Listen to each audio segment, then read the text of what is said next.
کتنی بار گزرا، کہا جی مجھے یاد ہی نہیں ہے۔ منزل پہ رہنا یاد ہوتا ہے، دروازے سے گزرنا یاد نہیں ہوتا۔ مدینہ منزل ہے، کوفہ دروازہ ہے۔ امام بخاری کہتے ہیں قمت بالحجاز ستت اعوام، میں منزل پہ 6 سال رہا ہوں۔ کوفہ کتنی بار گیا، لا احصی کم دخلت الی کوفہ، میں کوفہ کتنی بار گیا مجھے یاد ہی نہیں ہے۔ منزل پہ رہنا یاد ہوتا ہے، دروازے سے گزرنا یاد نہیں ہوتا۔ کوفہ دروازہ ہے اور مدینہ منزل ہے، یہ مذہب ہے اور وہ دین ہے۔ میں نے اس لیے گزارش کی ہے، بخاری پڑھنے والا، بخاری سمجھنے والا کوفہ اور کوفی پر اعتراض کرے، ہماری سمجھ سے بالا ہے۔ حضرت امام اعظم ابو حنیفہ، آپ کبھی ان کی سند بھی دیکھ لیں، کبھی ان کی حدیث بھی دیکھ لیں۔ میں آخری بات کہنے لگا، حضرت امام بخاری بہت بڑے آدمی ہیں، میں نے مانا امام حنیفہ بہت بڑے آدمی ہیں، تم بھی مانو۔ کہا جی تم امام بخاری جیسے امیر المومنین فی الحدیث کو چھوڑ کے ابو حنیفہ جیسے آدمی کی تم تقلید کر رہے ہو۔ میں نے کہا جی ہاں۔ کہا جی بچا، میں نے کس لیے؟ ہم عاشق مدینہ ہیں، مدینے کے عاشق ہیں۔ عاشق کی خواہش ہوتی ہے مجھے محبوب تک جلدی پہنچاؤ۔ فیصل آباد سے جہاز مدینہ جائے 5 گھنٹوں میں جائے، دوسرا جہاز فیصل آباد سے مدینہ منورہ 1 گھنٹے میں جائے۔ میں آپ سے پوچھوں کہ اس جہاز پہ جانا پسند کرو گے؟ ہر ایک کی رائے ہوگی 1 گھنٹے والا، تو مدینہ جلدی جانا چاہتے ہیں۔ ہم نے امام بخاری سے کہا ہم نے مدینہ جانا ہے، امام بخاری کی گاڑی سٹارٹ ہو گئی، مدینہ جانے لگے ہیں۔ وَبِي قَالَ حَدَّثَنَا احمد بن اشکاب قال حدثنا محمد بن فضیل عن عمارة بن القعقاع عن ابی زرع عن ابی ہریرہ قال قال رسول اللہ۔ 5 سٹاپ کیے، اللہ کے نبی مدینہ تک لے گئے۔ ہم نے بابا جی سے کہا ہم نے مدینہ جانا ہے، امام حنیفہ کی گاڑی چلنے لگی۔ عن ابی حنیفہ عن انس بن مالک قال قال رسول اللہ عن ابی حنیفہ عن عبداللہ بن ابی اوفا قال قال رسول اللہ عن ابی حنیفہ عن واصلۃ بن الاسقا قال قال رسول اللہ عن ابی حنیفہ عن عائشہ بنت عجلت قالت قال رسول اللہ۔ امام بخاری کی رفتار کم ہے، سٹاپ زیادہ ہے، امام حنیفہ کی رفتار زیادہ ہے اور نام سٹاپ چلتے ہیں، اس لیے ہم نے تقلید بابا جی کی۔ کوئی ایسی رفتار والا ہے تو نعرہ نہیں۔ میری عادت ہے میں نعرہ لگنے ہی نہیں دیتا، میں آپ کا وکیل و خطیب تو ہوں نہیں، خطیب شور پہ خوش ہوتا ہے، وکیل خاموشی پہ خوش ہوتا ہے۔ میری عادت ہے میں تھوڑے وقت میں زیادہ بات کرتا ہوں تاکہ بات پوری ہو، جو ٹائم تھوڑا لگے۔ اور یہ میری پالیسی یوں نہیں ہے، ہم جس امت کے فرد ہیں اس امت کی عمر تھوڑی ہے، کام زیادہ ہے، اور جب تھوڑی عمر میں زیادہ کام کرنے ہوں پھر ترتیب اور پالیسی یہی رکھتے ہیں۔ اللہ مجھے اور آپ سب کو مسلک اہل سنت والجماعت احناف دیوبند پر کاربند رہنے کی توفیق عطا فرمائے۔ ریورس گیئر آپ نے کبھی نہیں لگانا، سمجھ آ گئی؟ دیوبند پر 2 اعتراض ہیں، یہ دہشت گرد ہے، یہ فرقہ واریت پھیلاتے ہیں۔ ہم نے اعتراض مان لیے اور کہا جی ہم دیوبندی نہیں ہیں، بات ختم ہوگی۔ میں اعتراض کو جوتے کی نوک پر رکھ کے اڑاتا ہوں، میں کہتا ہوں ہم دیوبندی ہیں، دہشت گرد بھی نہیں ہیں، فرقہ باز بھی نہیں۔ بس ہم ملک میں ہونے والی دہشت گردی پر بھی لعنت بھیجتے ہیں اور جو امت کو توڑتا ہے اس پر بھی لعنت بھیجتے ہیں۔ میں کہتا ہوں قرآن بھی مانو، حدیث بھی مانو، فقہ بھی مانو۔ یہ توڑ ہے یا جوڑ ہے؟ قرآن مانو، حدیث نہیں، حجت مت ماننا، یہ توڑ شروع ہو گیا۔ حدیث مانو، فقہ نہ ماننا، توڑ شروع ہو گیا۔ ہم توڑتے نہیں، امت کو جوڑتے ہیں۔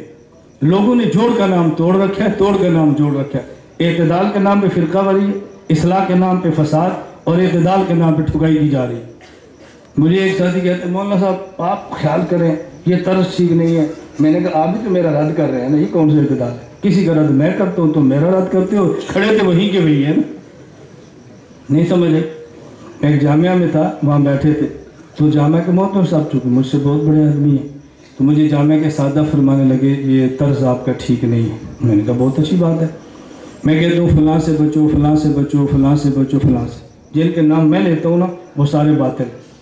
تمہارے محترم سے کہتے ہیں اس طرز والے سے بچو، وہ بھی کہتے ہیں بچو، میں بھی کہتا ہوں بچو، اس میں تو دونوں ہو گئے برابر۔